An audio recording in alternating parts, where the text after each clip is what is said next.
마태복음 10장 34절에서 42절입니다. 내가 지상에 화평을 보내러 온 것으로 생각하지 말라. 나는 화평을 보내러 온 것이 아니요 다만 칼을 보내러 온 것이라. 이는 남자가 그의 아버지를 대적하고 그 딸이 그녀의 어머니를 대적하고 그 며느리는 그녀의 시어머니를 대적하여 적대하게 하고자 내가 왔기 때문이라. 그런즉 사람의 적들은 자기 자신의 집안 사람들이 되리라. 아버지나 어머니를 나보다 더 사랑하는 자는 나에게 합당치 않으리라. 그리고 아들이나 딸을 나보다 더 사랑하는 자도 나에게 합당하지 않으니라.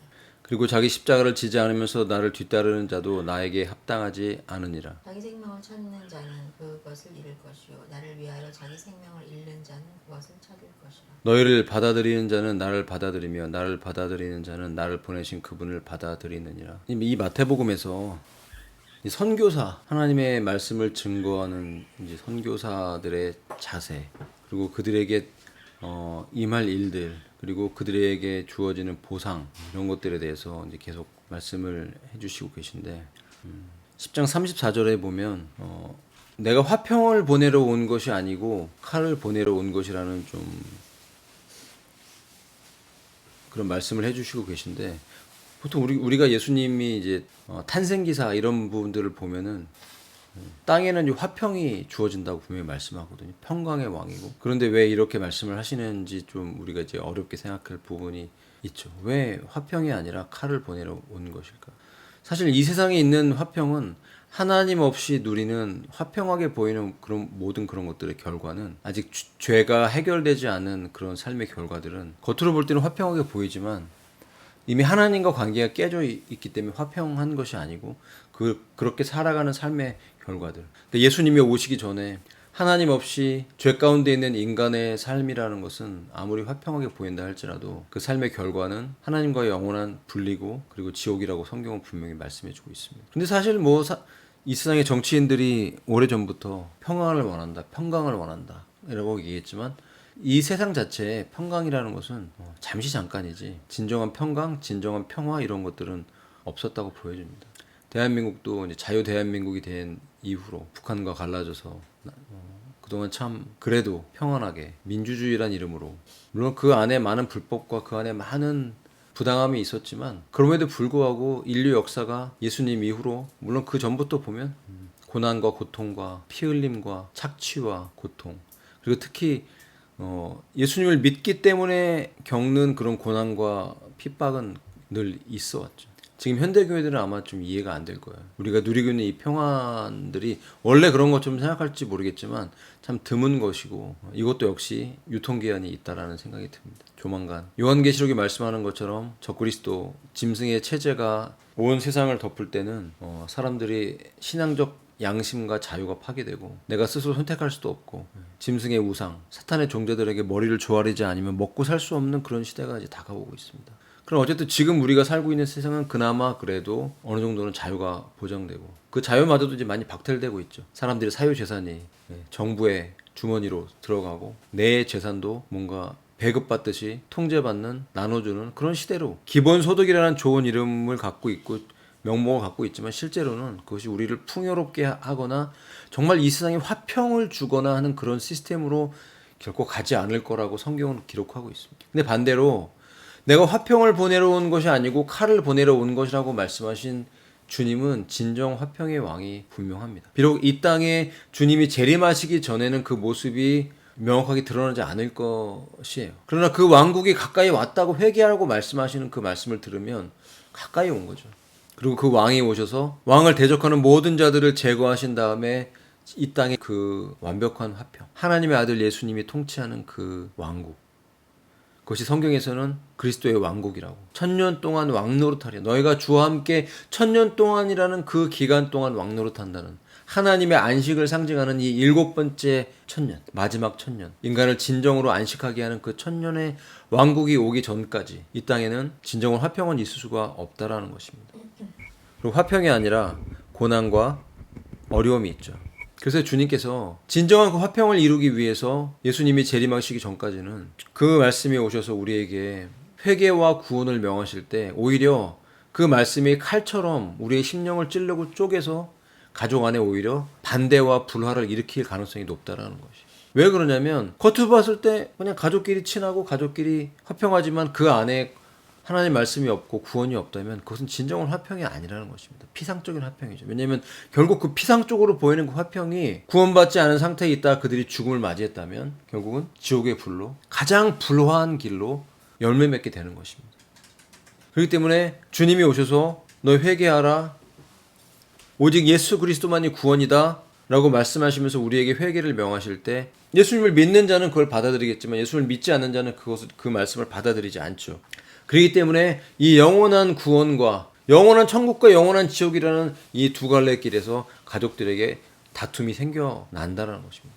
회개하지 않는 자는 지옥으로, 회개한 자는 천국으로, 그리고 그 왕국의 통치를 누리면서 그 왕국이 가시적으로 오기 전에 비록 고난과 핍박이 있을지라도 이 안에서 그리스도의 평, 하나님이 주시는 모든 지각, 모든 이해를 뛰어넘는 초월적인 하나님의 평안을 누리며 살아가는 것이지 완벽한 평안, 완벽한 지상 낙원의 기쁨을 누리면서 이 땅에서 살아가지 않는다는 것입니다. 하나님의 평안은 영적으로 임합니다. 그리고 하나님의 완벽한 통치가 천년왕국으로 오기 전에도 우리에게 경험을 시켜주시지만 그러나 그것은 이 땅에 우리가 육신으로 살아가는 그 기간 동안에는 완벽하게 다가오지 않죠. 그래서 남자가 아버지를 대적하고 딸이 그녀의 어머니를 대적하고 그 며느리가 시어머니를 대적하는 이와 적대하게 하고자 내가 왔기 때문이라. 이게 무슨 말씀입니까? 평강의 왕으로 오시는데 구원에 있어서 갈라진다는 것이죠. 믿는 자와 믿지 않는 자로 갈라진다는 것이죠. 그렇지만 그 가족이 누군가가 주 예수를 믿어 구원받아 그 가정 안에 그 집안 안에 갈라짐이 생겼다 할지라도 그 가족을 구원으로 부르시는 그 은혜가 그들에게 임한다면 그 깨어졌던 모든 것들이 다시 화목하게 하나가 되면서 주 안에서는 온전하게 하나가 되는 진정한 평안을 누리는 그리고 저 천국의 누림을 체험하게 되는 그런 은혜들이 있다라는 것입니다. 그래서 단기적으로는 그 사람의 적들은 자기 집안 사람들이 되리라 이렇게 말씀을 하시는 것이에요. 그러면서 아버지나 어머니를 나보다 더 사랑하는 자는 나에게 합당하지 않고 아들이나 딸을 나보다 더 사랑하는 자는 나에게 합당하지 않으리라. 선교사. 그 선교사는 주님의 제자를 의미하는 것이고 주님을 따르는 자는 주님의 제자이고 그는 우선순위에 있어서 이 세상 그 누구보다 주님을 사랑하는 자가 돼야 된다고 성경은 요구하고 있는 것입니다. 그러므로 이것은 일반적인 모든 믿는 자에게 물론 주어지는 원칙이지만 모든 믿는 자가 주님의 제자가 되고 다 사역자가 되고 선교사가 되고 그런 것은 아니기 때문에 일반적으로 모든 사람에게 모든 교회 교인들에게 이 말씀이 다 이루어질 것이다. 이렇게 우리가 장담하기가 어려운 것이죠. 결국 주님을 따르는 자, 그는 주님을 사랑하는 자고 주님을 사랑한다는 것은 이 세상 그 무엇보다 그 누구보다 예수님을 가장 먼저 사랑하는 자가 되어야 된다고 말씀하고 있는 것입니다. 만약 그렇지 않다면 주님을 따를 수도 없고 당연히 주님을 따를 수도 없기 때문에 주님의 십자가를 내게 주신 그 십자가를 지고 주님을 따라갈 수 없죠. 되게 어려운 그리고 높은 단계의 순종과 결단을 요구하는 말씀입니다. 초대교회 때는 다 이랬던 것 같아요. 교회에 고난과 핍박이 있을 때는 이 말씀들이 실제로 그대로 이루어졌고 그러나 종교개혁이 일어났고 이제 교회가 오히려 물론 초대교회 때도 교회가 로마에서 공교회로서 이렇게 인정을 받고 나서부터는 국교가 되고 나서부터는 더 오히려 편해졌죠. 정치와 결탁하고 마치 이 땅에서 하나님의 왕국이 임하는 것처럼 시작했던 게 바로 로마 캐톨릭인 거죠. 주님의 왕국은 예수님이 재림하셔야 이루어지는 왕국입니다. 이 땅에서 결코 이루어지지 않습니다. 이 땅에서 이루어질 것처럼 하면 어거스틴처럼 신의 도성이라는 그런 책을 만들어서 로마 캐톨릭이 정치와 경제와 모든 것들 다 통치해야 된다. 왕처럼 통치해야 된다라는 그런 잘못된 관점을 심어줘서 오히려 이 땅에서 종교인들이 누리고 먹고 마시고 무엇인가 사람들에게 인정받고 존중받고 부귀 영화를 누리는 것이 하나님의 축복을 받은 것처럼 그렇게 생각을 하고 왔던 그런 문화들이 종교 개혁을 거치면서도 여전히 또 교회 안에서 교회가 세상에 7대 영역을 정복해야 된다 그러면서 계속 높은 곳으로 올라가기를 요구하는 그런 방식의 가르침들을 교회에서 많이 주었고 그러나 그것은 결국 하나님의 뜻과 하나님의 의를 이룰 수 없는 그런 잘못된 가르침이라는 것을 성경은 우리에게 말씀해주고 있습니다. 주님을 따른다는 것은 주님을 최고로 사랑하는 것이고 주님을 사랑한다는 것은 오늘 말씀에 기록한 것처럼 자기 십자가를 지고 가는 것이었습니다. 그럼 십자가는 무엇을 의미하는가? 예수님이 십자가를 지시고 십자가에 달리셨을 때도 그 당시 그런 사형수들을 로마에서 사형시키는 방법이 십자가의 처형이죠. 그러면 이렇게 십자로 된 그 모양을 지고 왔던 것이 아니라 가로바. 그러니까 세로로 된 것들은 이미 땅을 파서 심어 놓았고 단단하게. 그다음에 가로로 된 나무 두꺼운 거를 그걸 하나 지고 갔던 거예요. 고증을 해보면. 그래서 그 가로바에 이 손바닥이 아니라 이 손목에 모든 신경이 지나가는 이곳에. 그러니까 이 손가락이 여기다가 손바닥에다 못을 박으면 이게 몸무게를 지탱할 수 없다고 합니다. 찢어지거나. 근데 여기 이제 큰 뼈가 두 개가 지나가기 때문에 요 손목 사이로 대못을 박는데 이게 너무나 모든 몸에 그 신경이 다 지나가기 때문에 그 고통이라는 것은 말로 할 수가 없죠. 그래서 그 십자가의 가로바에 이 양쪽 이 손목 사이에 이 손바닥이 아닌 손목 사이에 대못을 박아서 매다는 거. 그래서 너희가 십자가를 지고 자기 십자가를 지고 나를 따르라는 의미는 뭐냐면 그 사람들은 아는 거예요. 왜냐면 맨날 보면 유대인들을 로마 사람들이 처형할 때 방식을 보면 맨날 십자가를 가로발을 지고 가거든요. 그 모습을 늘 보는 거예요. 이 동네에 이렇게 지나가는 거를. 그 십자가를 지고 간다는 의미를 말씀하셨을 때 제자들은 그 그림이 떠올랐죠. 목숨을 내놓으라는 거예요. 목숨을. 너희가 제자가 되고 선교사가 된다라는 것은 더군다나 특히 초대교회 사도들에게 주시는 그 엄중한 말씀은 너희는 목숨을 내놓아야 내 제자가 될 수 있다. 십자가를 지고 나를 따르지 않는 자는 내게 합당하지 않다. 그런 의미는 뭐냐면 너희가 나를 위해서 죽을 준비도 하지 않으면서 나의 제자라고 하느냐? 근데 너희가 선교사라고 하느냐? 그건 잘못했다라는 그런 굉장히 엄중하고 무겁고 부담되는 그런 말씀이죠. 합당하지 않다라는 것이. 그러니까 이런 태도가 목숨도 아끼지 않고 주님께 내놓고 주님을 쫓아가는 사람 모든 우선순위가 바로 예수님인 삶. 근데 사실 들어보면은 이렇게까지 예수 믿어야 되나? 내 목숨도 아끼지 않고 예수님을 믿어야 되나? 그렇게 중요하게 생각해야 되냐? 라고 생각할 때 우리가 이해해야 될 수 있는 것, 말씀이 우리에게 주시는 놀라운 의미는 뭐냐면 주님이 그렇게 우리를 사랑하신다는 것이에요. 그러니까 하나님은요 정말 이해되지 않는 사랑을 하시는 것 같아요. 도 아니면 뭐예요? 개, 걸, 윷 뭐 이런 게 없어요. 근데 한 번에 뭐가 되진 않지만 도, 개, 걸, 윷 다 똑같은 것 같아요. 결국 주님이 우리에게 원하시는 믿음은 주님이 전부가 되시는. 왜냐하면 우리가 주님의 전부이기 때문에. 이것을 사랑으로 풀고 사랑으로 이해하지 못하면 이런 말씀들은 너무나 어렵고 힘들고 우리에게 적용하기가 어려운 말씀이죠. 그러나 이제 마지막 예수님이 재림하시기 전에 대환란이 오고 이 땅에 소수의 믿는 참 교회가 저 천국으로 사라져서 어린 양의 혼인 예식을 거행한 그 시기, 이 지상에서는 7년이라는 대환란이 다가오고 그 기간 동안에 남겨진 자들에게는 극심한 고난과 고통이 있겠죠. 지금 많은 사람들이 환란 통과서를 얘기합니다. 대환란의 끝에 예수님이 재림하신다. 휴거가 일어난다. 그 휴거가 무슨 의미가 있는지 모르겠습니다. 그 휴거가 우리에게 무슨 소망이 되는지 모르겠습니다.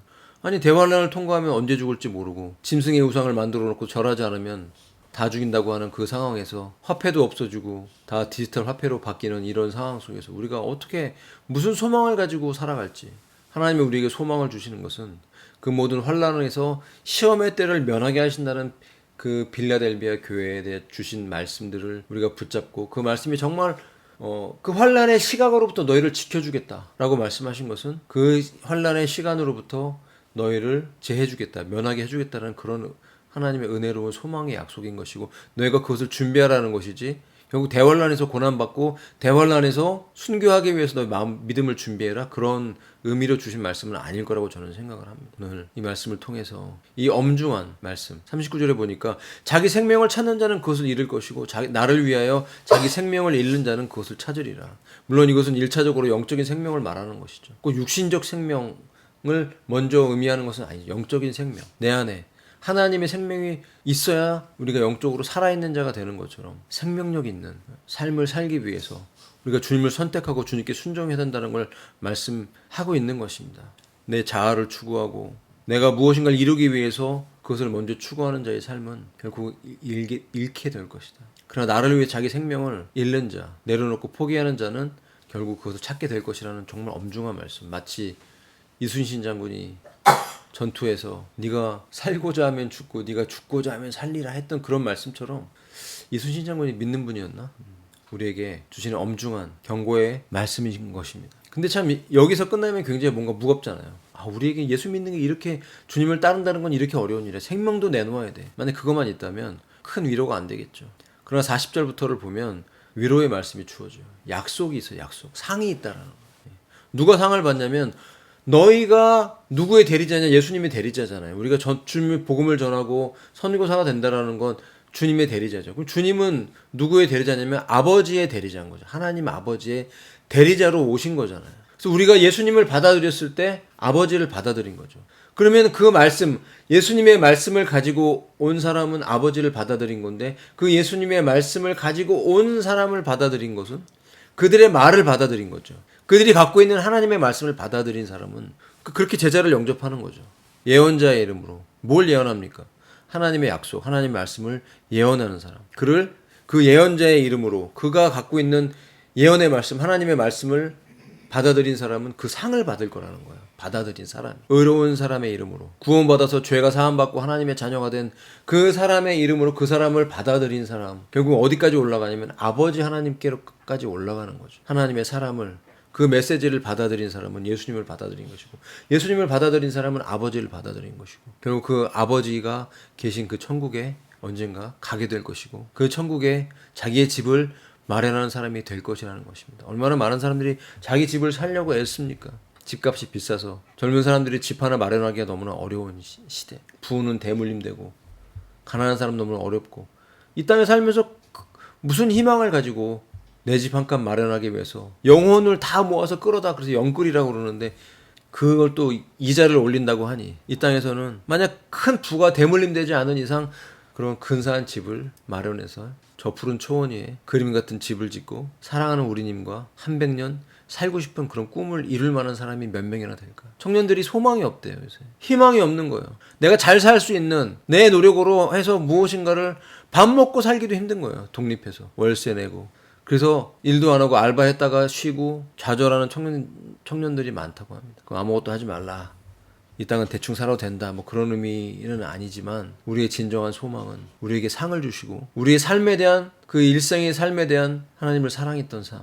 그리고 심지어 하나님을 사랑했다는 것이 내가 무엇을 해서가 아니라 하나님의 나를 위해서 보내신 그 누구를 통해 주신 그 메시지를 받아들인 자. 그에게 물 한 잔 준 자. 너무나 연약해 보이는 지극히 작은 소자에게 하나님 말씀을 전한다고 물 한 잔 준 사람도 상을 잃지 않는다는 말씀이죠. 저는 길에서 이렇게 전도하고 그럴 때 진짜 보면 조롱하는 사람들도 많고 그런데 같은 믿음 안에 있다고 그것이 좋아서 이렇게 무언가를 해주는 사람도 있죠. 음료수 갖다 주는 사람, 과자 갖다 주는 사람, 한라봉 하나 갖다 주는 사람. 그 모든 것들을 하나님께서 보고 계시고 그 삶에 대한 상이 있다. 성경은 오늘 그렇게 우리에게 기록해 주고 있는 것입니다. 오늘 이 마태복음의 말씀은 이제 선교사들에 대한 이제 말씀의 메시지에 쭉 이어져 온 메시지에 이제 정리하는 부분이에요. 그 앞부분에는 제자도에 대해서, 여기는 이제 선교사들이 겪어야 될 그런 일반적인 원리 이런 것들, 핍박과 고난이 있을 것이다. 그런데 또 위로도 있다. 상도 있다. 그러니까 너희가 하나님의 아들인 예수님을 증거한다고 해서 너희를 모두가 다 환대하는 것이 아니라 핍박이 있고 반대가 있고 어려움이 있다. 왜 그럴까요? 이 세상에 합법적으로 이 세상을 통치하고 물론 불법이지만 하나님이 허용해 준 이 땅을 계약을 맺어서 지금 사용하고 있는 거죠. 누군가 사탄이. 우리가 하나님 말씀을 거역했고 우리에게 맡겨진 특권을 사단에게 양도한 거죠. 빼앗긴 거예요. 이 땅의 주인은 하나님이십니다. 이 땅의 주인은 창조자 예수님의 것입니다. 그리고 우리에게 맡겨진 거예요. 근데 우리가 그 하나님을 밀어낸 거죠. 그래서 불법적으로 찬탈해 간 거죠. 너무나 억울한 일 아닙니까? 이것을 회복할 수 있는 길은 어린 양이 요한계시록 6장에 그 두루마리의 계약서에 하나는 오픈되어 있고 하나는 봉인되어 있던 그 7개의 봉인을 떼서 마지막 봉인이 떼어졌을 때 하늘이 반시 동안 30분 동안 잠잠한다고 말씀하시죠. 그 잠잠한 그 시간 동안 그 두루마리를 펴서 그 두루마리에 있는 내용들을 샅샅이 누군가 살피는 거죠. 그 인봉을 뗀 사람이 누굽니까? 인봉을 뗄 자가 없어서 사도 요한이 울거든요. 그러니까 24 장로가 울지 마라 그래요. 다윗의 후손이, 다윗의 사자가 이겼다. 그 누굽니까? 바로 예수님이죠. 어린 양이 나와요. 일찍 죽임을 당한 것 같은 도살된. 그 무슨 의미냐면 어린 양은 어린 양인데 목이 잘려 죽은 것 같은 그런 모습의 어린 양이 등장을 한다라는 거예요. 그래서 인을 뗍니다. 그 인이라는 건 두루마리에 이렇게 딱 7개 딱 붙여놓은 거예요. 못 뛰게 하나씩 떼집니다. 그 인이 하나씩 떼지면서 이 땅에는 어떠한 그 인이 떼지는 사인이 막 있죠. 말들이 막 등장을 하고 지상에서는 환란이 있고 이것이 7년 대환란에 전 3년 반에 일어나는 그런 사건들이에요. 그 인이 떼어지는 날이 다가오고 있습니다. 그 인을 뗄 수 있는 분은 어린 양이신 예수님밖에 없죠. 그 예수님이 모든 권위를 갖고 계신 분이십니다. 추수도 사람들을 구원할 수도 사람들을 지옥에 던져놓을 수 있는 그 권세도 바로 예수 그리스도 하나님의 아들 예수님께 다 위임된 권위인 것입니다. 하늘과 땅의 모든 권위가 그분께 있고 그 권위가 우리 안에 있습니다. 우리가 그 말씀을 전하는 것이에요. 그 말씀을 전하는 자가 선교사라는 거야. 사람의 영혼을 천국과 지옥에 갈라 넣을 수 있는 그 권세를 가진 분의 권위가 우리 안에 있는 자, 그가 전하는 그 말씀이 바로 그 권위 있는 말씀이라는 거예요. 비록 이 땅에서는 사람들 볼 때 성공적인 삶으로 보이지 않을 수 있어요. 성공적인 삶으로 보이는 삶은 유명한 사람들이죠. 큰 집에 사는 사람들, 비싼 차 타고 화려하게 온갖 맛있는 걸 먹으면서 유명하게 누리는. 그러나 진짜 주의 종들은, 선교사들은 고난과 핍박과 반대가 있다. 심지어 가족들 안에서조차 있다라는 것이. 그러나 그 복음 때문에 일어난 그 반대는 결국은 진정한 화평으로 가는 과정이라는 거죠. 결국은 평강의 왕이 오시면 모든 것들이 진정한 평안으로 들어가고 하나님이 예비하신 놀라운 축복으로 들어간다. 그러므로 너희는 누구를 더 사랑하느냐? 너희가 나를 따르려거든 십자가를 지고 나를 따라야 된다. 그러나 두려워하지 말라. 너희를 받아들이는 자, 예언자든 의로운 자든 제자의 이름으로 이 지극히 작은 소자의 모습으로 너희를 받아들여서 물 한 잔 주는 자도 상을 잃지 않는다면 너희는 얼마나 더 상이 있겠냐. 그런 역설적인 말씀인 거죠. 이 말씀을 정리합니다. 그래서 이것은 모든 사람에게 주신 말씀이 아니라 주님을 따르는 자, 제자, 그리고 그 제자가 말씀을 증거하기 위해서 선교사의 발걸음을 뗄 때 그들에게 주어지는 일반적인 핍박과 반대와 어려움들에 대한 하나님의 경고의 말씀. 그런 모든 것들을 이겨내기 위해서는 너희가 먼저 나를 사랑해야지. 그런 핍박과 고난과 어려움이 싫어서 그냥 평안하게 보이는 채로 두기 위해서 적극적으로 주님을 따르고 말씀을 증거하지 않는다면 결국은 그가 생명을 원했지만 그 생명도 빼앗길 거라는 그런 엄중한 말씀인 거죠. 우리는 누구를 더 사랑할 것인가? 무엇을 더 사랑할 것인가? 하나님인가 세상인가? 심지어 가족이 먼저인가 예수님이 먼저인가? 라는 두 가지가 주어질 때는 당연히 주님을 더 사랑합니다라고 선택하라는 것이죠. 그것이 나를 따르는 길이고 그것이 너희가 사는 길이라는 주님의 엄중한 말씀인 것입니다. 요새 교회 안에 유행하는 것들이 뭐냐면 하나님 말씀을 진리의 말씀을 전하는 것보다 교회에서 화평을 죄를 죄다라고 얘기하는 것보다 교회가 그냥 조용한 게 좋지 않냐.